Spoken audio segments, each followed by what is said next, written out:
here with Donick Cary and Mike Rosenstein. How you doing, guys? Hello. Hey, Great. everyone. Yes.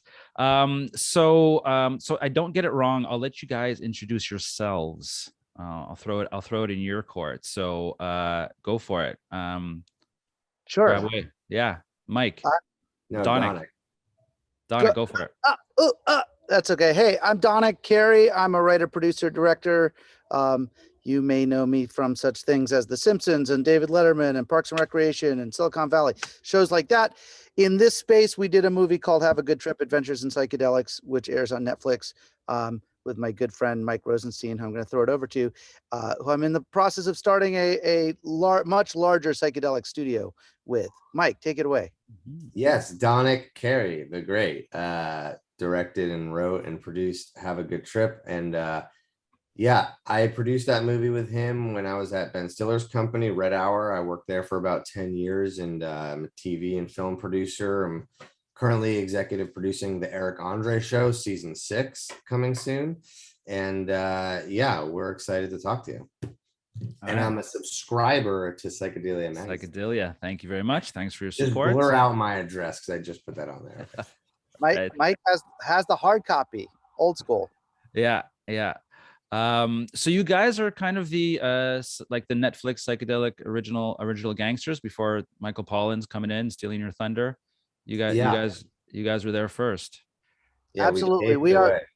We are locked in a war of content with Michael Pollan. He knows it, he feels it. It's constantly back and forth. Who's going to have who's going to throw the next volley in the psychedelic media content war? So I'm kidding. We love Michael Pollan and all his books. Yeah, we do. Yeah, and we love the conversations that happen around this stuff. And when we started out doing this movie, honestly, Donick and I started this, well, at this point, probably 13 years ago, we started to make the movie over the course of almost a decade, of just having conversations with friends and actors and comedians, and anyone who we could find to kind of open up about psychedelics, because we were like, these are really fun stories to tell. And we realized we were onto something much bigger, because there was like the truth of psychedelics that we were really talking about. And that's kind of what the mission of the movie became. And that's what resonated with people a lot, was, these are truthful and entertaining stories. Right. Okay. I didn't know that it was such a long project in the making. Yeah. Well, Don, if you could talk about the origin story of it. Yeah. I mean, it really came out of this thing that, like, whenever you sit down with friends around a dinner table or interesting people, often one of the topics is like, oh, funny trips or weird trips or things you learned about. And it was like, it's so weird that this is now flashback 13 years ago. It's so weird that this happens at many meals that you have, and yet it's not really in pop culture. There's this stigma against it about confessing that you would do it, out loud or put it on TV. And so that seemed like an interesting place to explore stories and find some comedy, is where we started. And as we talked to people, it was really interviews with like Deepak Chopra and Sting, started to crystallize this in a way that was like, oh, right. People are still finding incredibly transformative experiences with psychedelics. It's being used in a lot of ways we don't even talk about. And then it was funny. We were about halfway through editing the movie when Michael Pollan's book came out. And we were trying to explain everything in that book through celebrities. And then we were like, oh, good. He did some of the heavy lifting on this. We can let the movie be entertaining and fun for a lot of it, but also touch on some of where we're heading, Mm-hmm. Yeah, no, definitely. So was there was it more of this sounds like a fun like comedic avenue, or were you psychedelic enthusiasts who thought like the destigmatization was important, or was it both at the same time? It was both at the same time. The first thing you look for in content, is it going to be interesting and entertaining? Because I got my sort of storytelling chops on The Simpsons. I was there for 5 seasons, and there was this thing that happened to The Simpsons, which is like, you could address Catholicism or gun rights or gay marriage or something on a cartoon, and it would kind of go over people's heads, but you'd actually have a substantive conversation about it, which you couldn't do on most things. And so I've always looked for comedy to be like a cover for something that might be uncomfortable to talk about and bring people into it, and then you can actually get into it. So it felt like, let's see if we knew there'd be funny stories about tripping. Actually, the weird part of shooting it was a lot of the stories aren't that funny. A lot aren't that interesting, or immediately like, oh, I want to hear someone talk for a half hour about what they saw. What, it's like sharing your dreams or whatever. But then there were a lot that were, and that felt like, oh, this is a great way. It's like the honey, the whatever, sugar for the medicine or whatever. It's just like, and then there's this undercurrent where a lot of people share, the bigger things, the transformative stuff, the using it for, treating depression and PTSD, et cetera, that we were barely talking about. And if you don't have those two things, legislature doesn't pass if people don't have the stories and have an access point to understand this stuff. So we thought, oh, great, comedy is one way to do that. I was trying to cover a lot in that answer. Yeah, no, great. Yeah, no, the personal is part of it. I mean, moving things forward has to happen on the legislative side and the research side, and then at the end of the day, it's people who have to make these decisions if we're going to move things forward. So humanizing things is part of the project. What's so great for us, and we're about to take to market this thing called Good Trip Studios, which is, we really see this opportunity to be a what do you call the thing you hold up and broadcast? A megaphone for psychedelics. And you want to do it right this time. We felt like part of making the movie was in the 80s when I grew up, what Leary and everyone was onto was stigmatized as dangerous, and it got put away and part of the war on drugs, and we didn't even talk about it for almost 50 years. And we're right on the beginning of this new wave where if we get it right and get it out into media where people don't have to be scared of it and can look at it in different ways and find ways that it's safe to them and that they can understand it, we're going to do a lot better this time, and get it to people who need it in ways that is safe and constructive. So part of that, to your point, was we want to reach lots of different people. People take stuff in different ways. Some people like serious documentaries, some like funny cartoons, some like funny documentaries, some like serious cartoons. It's all so we're making a studio that can do all of that stuff and share psychedelic stories in all of those different ways to access all these different audiences, Yeah. Mike, do you have a personal experience or perspective on psychedelics? Like what was your entry, or was it just a cool project? Well, so I was working, like I said, at Red Hour Films, Ben Stiller's company, and Donick brought the film to us. He had kind of had that dinner party experience with Ben and a couple other people where they were sharing tripping stories, and that's where the movie came out of. So it was like this connection where I was producing these TV and film projects. I had my own personal psychedelic experiences, and then Ben kind of was like, Mike, meet Donick and you guys go work on this, and that kind of like birthed this partnership. So like I had these, I did have meaningful experiences, and it's like sometimes like the things come to you, like the project just sort of came to me, and I was very lucky and just ran with it because it really was very meaningful to me. And then the more we did it, I like saw how meaningful it was to other people.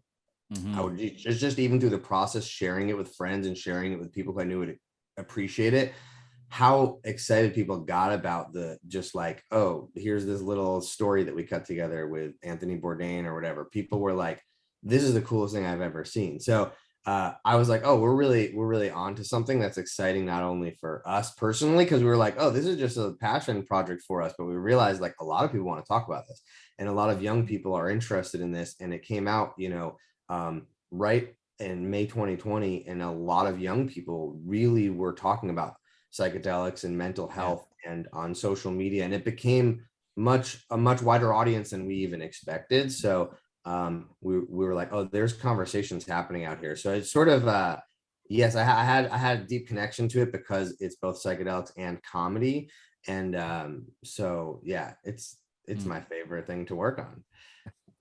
It was, as he said, Jason, it was like 10 years of making this thing. It was sort of a side project for us, and it was this wonderful thing that we would get called on a random weekend. It was like, Sting can talk to you, Carrie Fisher could talk to you, and we were like, Mike, I guess we're getting the camera together and going out and stopping working on whatever we're working on and going and talking about psychedelics with Paul Scheer or whoever it was. So it was a really fun hobby for a while.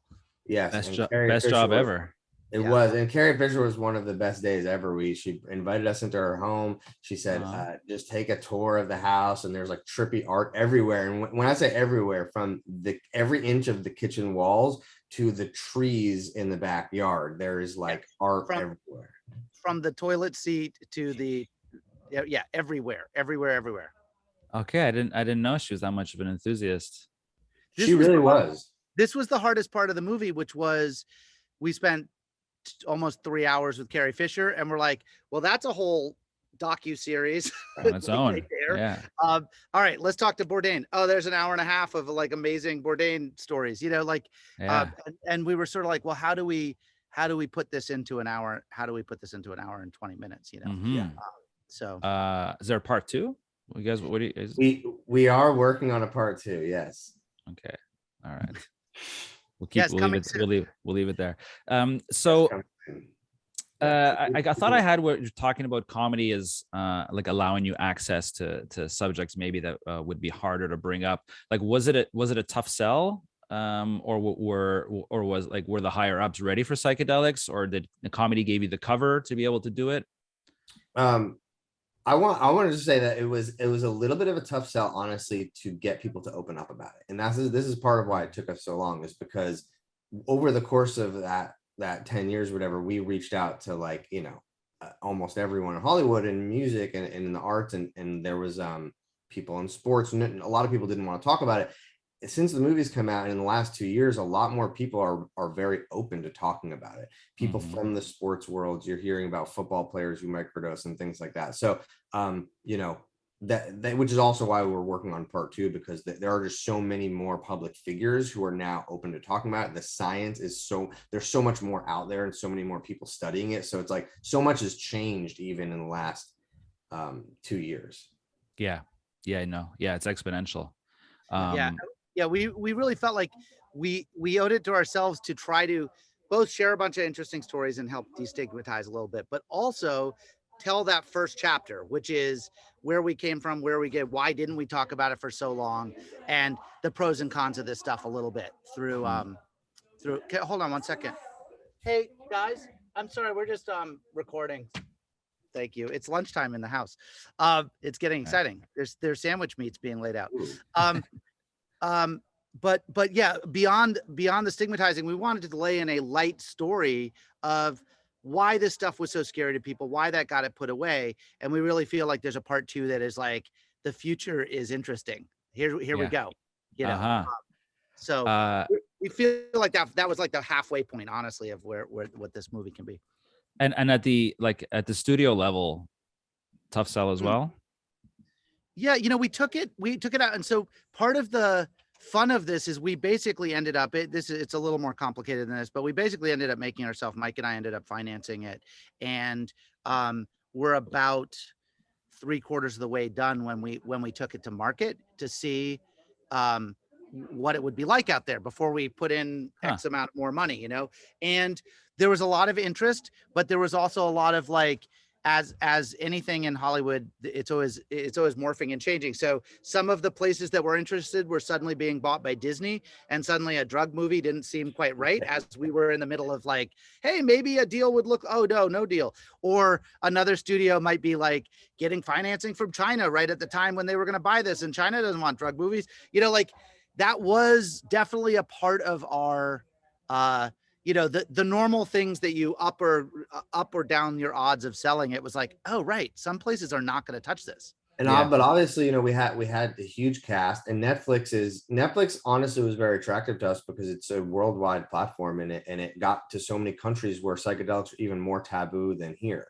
And so we were seeing people in all countries and all languages reach out to us saying like, thank you for bringing this to people here. And in some countries it was banned, but Singapore, is that where we were banned? I think so, but it was really interesting. I think we had a really interesting experience, which was this launched like 3 weeks into the pandemic, right? Like everyone around the world suddenly shut down and didn't go out, and we put out this movie about interconnectedness and feeling like community and communing with and people from Berlin and Tokyo, and we were getting these requests for Zoom, so suddenly we're stuck in our house just meeting more people than I've ever met in my life and talking about, Mm. transformative experiences. It was kind of a beautiful, beautiful first month of the scariest moment in our history.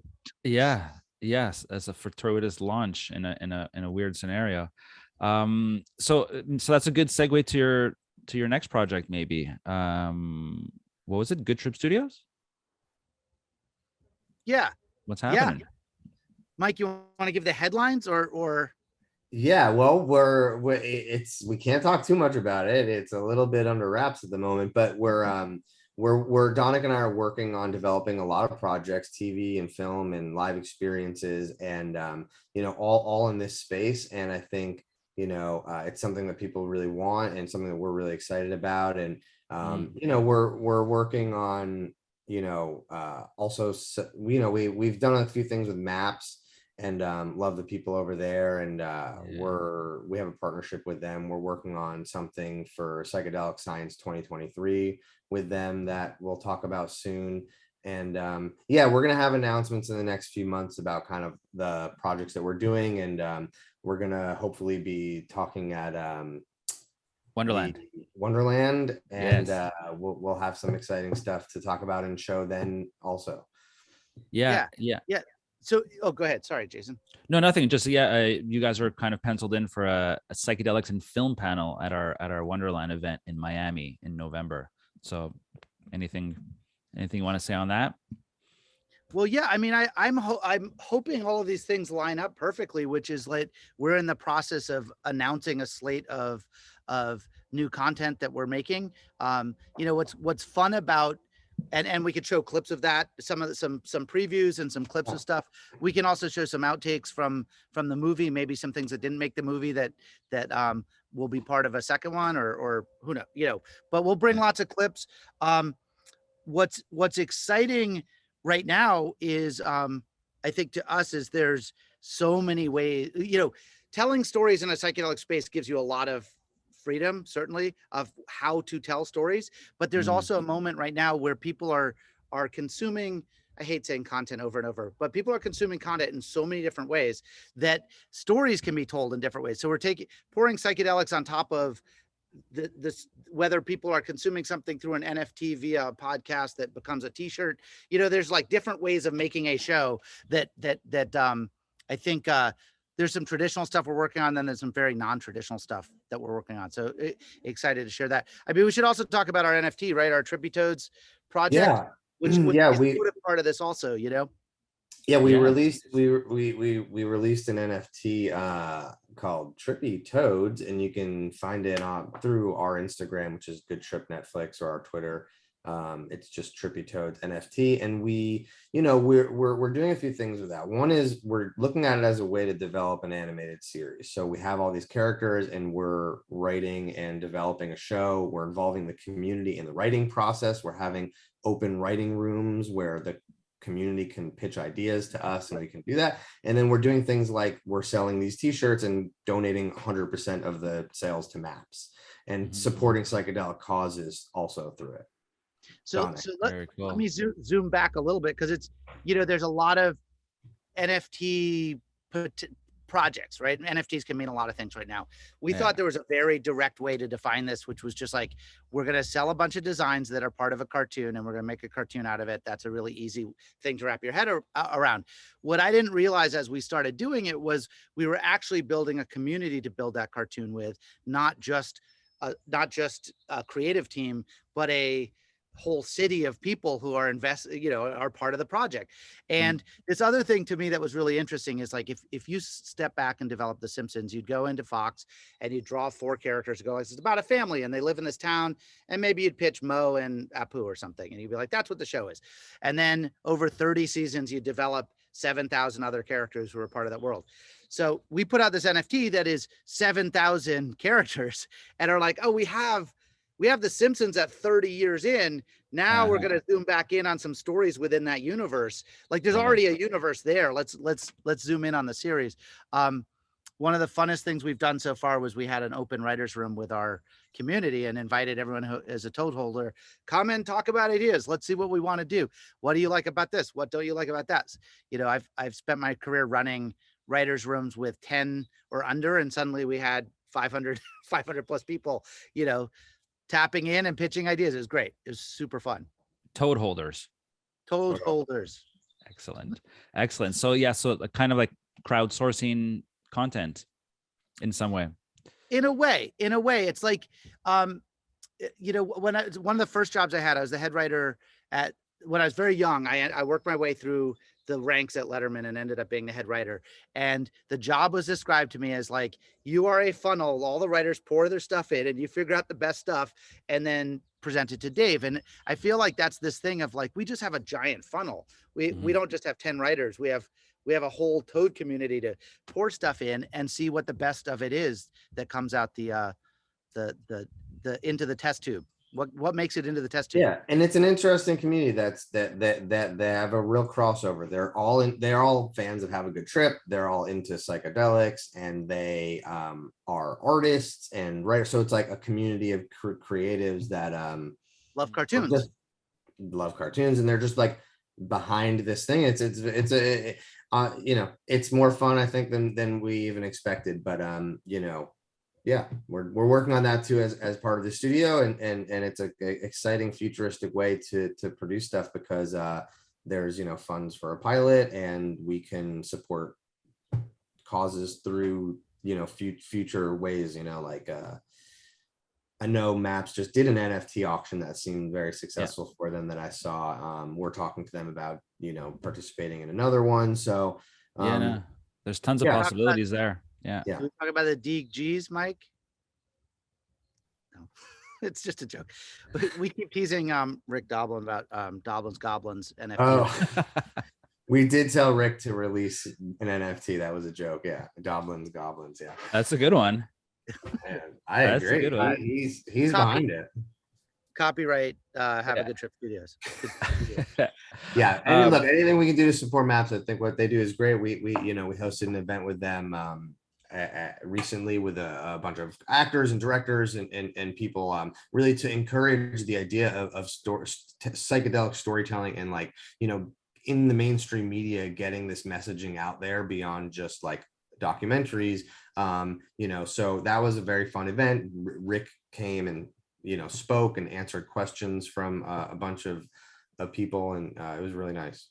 The parallel I always use. So like, as we were making this movie, my kids went from like 4 years old to 15, 16, like they were getting older, and suddenly it was like, oh, we're making a movie about drugs. What do we want the messaging? Like it was this added level of like, oh, I really am looking for what I didn't have when I was growing up, is a sane conversation about this stuff.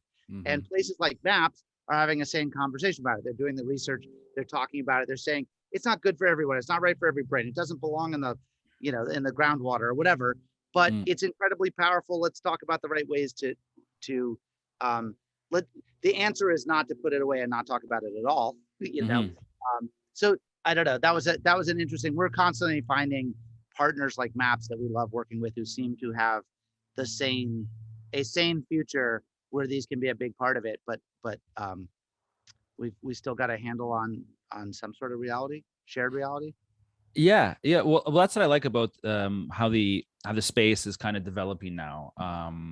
It's developing, like, it's multi-pronged. The research is getting serious. The business side is getting quite serious. So it's attracting people who wouldn't really be to this space. Maybe they're attracted for the potential, capital interests, but then they're learning about the space. Then there's opportunities for people to learn about, personal enlightenment and maybe working on their mental health. And we're mainstreaming in a lot of different ways. So it's an underlying feeling where you're doing these fun projects. We're making movies, we're making cartoons, we're running a website over here, but at the same time, you're pushing things forward and helping people. So it's a nice thing to be a part of.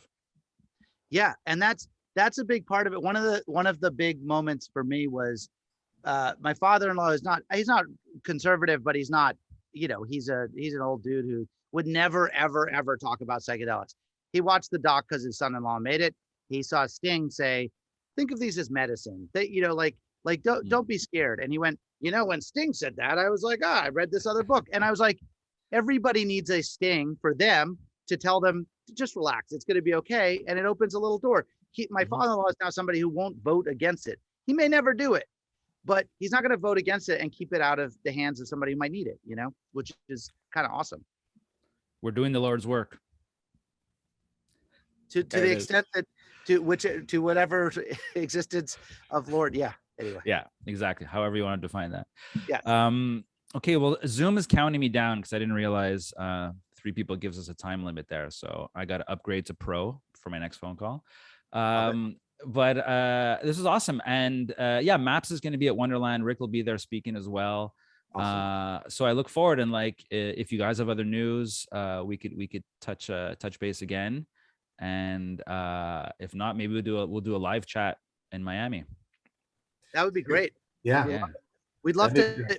We'd love to also host. I know at one point we talked about maybe you have some other people like Diplo there that like we'd be happy to interview people who would be good in the next movie that are around too. Might be a fun like live version of Have a Good Trip.